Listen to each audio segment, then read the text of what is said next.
Very good morning. তো আজ আমরা ভারতীয় বিদ্যাভবনে এসেছি।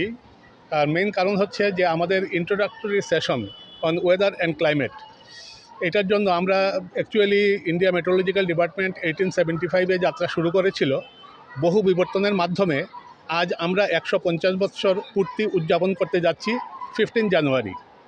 তো এর অঙ্গ হিসাবে আমরা কিছু ইন্ট্রোডাক্টরি সেশন করতে যাচ্ছি, যাতে মানে স্টুডেন্ট যারা আছেন, যারা ভবিষ্যতের এগিয়ে আসবেন এবং ভবিষ্যতের দেশের সম্পদ, এদেরকে আমরা ওয়েদার এবং ক্লাইমেট সম্পর্কে কিছু করব, এদেরকে আমরা বুঝাবো, এবং তারা যাতে ইন্টারেস্টেড হয়ে এবং তারা যাতে ভবিষ্যতের ইন্ডিয়া মেট্রোলজিক্যাল ডিপার্টমেন্টকে আরও এগিয়ে নিয়ে যেতে পারেন, আরও বহু বিবর্তন যাতে হয়, আরও যাতে অ্যাডভান্সড হয় এবং সব কিছু যাতে আরও অ্যাকুরেট হয়, সেই বিষয়ে আমরা সেটা করছি। এবং আমাদের কয়েকদিনের মধ্যে আমরা ত্রিপুরা ইউনিভার্সিটি, তারপর কেবি কেবি ইয়েতে ওএনজিসি, এই সমস্ত বিভিন্ন জায়গায় আমরা ইন্ট্রোডাক্টরি সেশন করতে যাচ্ছি।